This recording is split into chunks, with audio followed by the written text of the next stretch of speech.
technology can be turned into a bomb. That is the new lesson taught by Israel to the world, after it exploded pagers and walkie-talkies throughout Lebanon on September 17 and 18 of 2024. There are even unconfirmed reports of solar panels, computers, and cars exploding. Israel remained silent for a while before the Mossad accepted responsibility. Then reports emerged that Hezbollah had discovered that the low-tech devices they were using had been loaded with explosives, and began to get rid of them. Caught red-handed, and to get whatever benefit that yet remained before Hezbollah disposed of all the devices, Israel decided to trigger mass detonations. Israel had invested a lot of planning and effort in order to undertake and successfully execute this plan. To turn a communication device into a bomb, you need 4 components: a battery, a trigger, a detonator, and a small but very high explosive charge, to ensure maximum lethality. You also need a container, but that is a given, since the tech is packaged for use by the consumer. How the Mossad managed to implant thousands of devices with an explosive charge will require some time to investigate. So far, the trail seems to lead from Taiwan, for the pagers, and Japan, for the walkie-talkies, to Budapest in Hungary, to Sofia, in Bulgaria, and to Lebanon. There is also the money trail that yet needs to be investigated, and the various banks involved that facilitated the transfer of the money. Who profited from this terrorism? Why all this is important is very simple. Israel has just completed a massive terrorist attack on a neighboring country. According to international law, anyone aiding and abetting terrorism must be brought to justice. Whether this will actually happen, given the fact Israel is the Teflon state to which no crime can stick, is another matter. But terrorism always has wider consequences. And the consequences of this indiscriminate terrorist attack are potentially immense.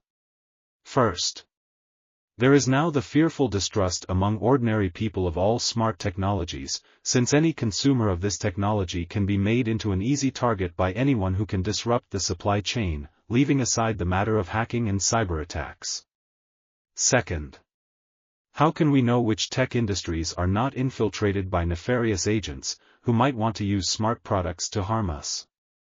In other words, how do we defend against copycats? Third, the Mossad has shown that the containers of smart technology, phones, computers, smartwatches, and so on, can easily hide a lethal explosive charge. This is an important lesson that has been quickly learned by those that are looking to exploit weaknesses in modern society.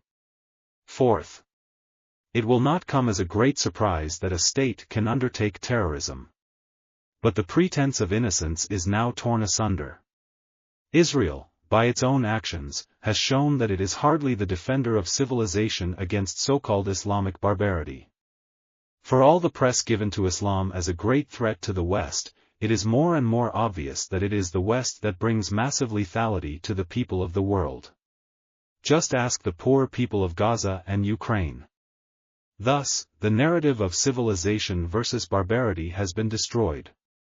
Lastly, this terrorist attack by Israel is also a great blunder, given that Hezbollah had discovered what Israel had done. And the blunder is simply this: whatever advantage Israel had hoped to gain against Hezbollah, via exploding communication devices, is now lost. And Israel's modus operandi with supply chains is now fully exposed. And the axis of resistance has taken careful note. Yes, Israel succeeded in killing and injuring nearly 3,000 people, something it does on a regular basis far more openly. But this act of terrorism has brought no tactical advantage to Israel. As for the people injured in Lebanon, it is difficult to say that they were all Hezbollah, since the pagers and walkie-talkies were also bought and used by ordinary people. And this attack on communication systems used daily by ordinary people will see a further isolation of Israel. Which state will actually support what Israel has done? More importantly, it is a blunder, because it shows that Israel is desperate. Its best-laid plans have begun to bring opposite outcomes. Thus, despite the genocide, Gaza remains unconquered. Despite the anti-Hezbollah rhetoric, northern Israel lies deserted. Despite the endless support by the U.S., victory is nowhere in sight. Israel is using the gruesomeness of violence to hide its deepest weakness. It has failed to convince the world that it has a right to exist. Turning communication devices into bombs only deepens the world's revulsion.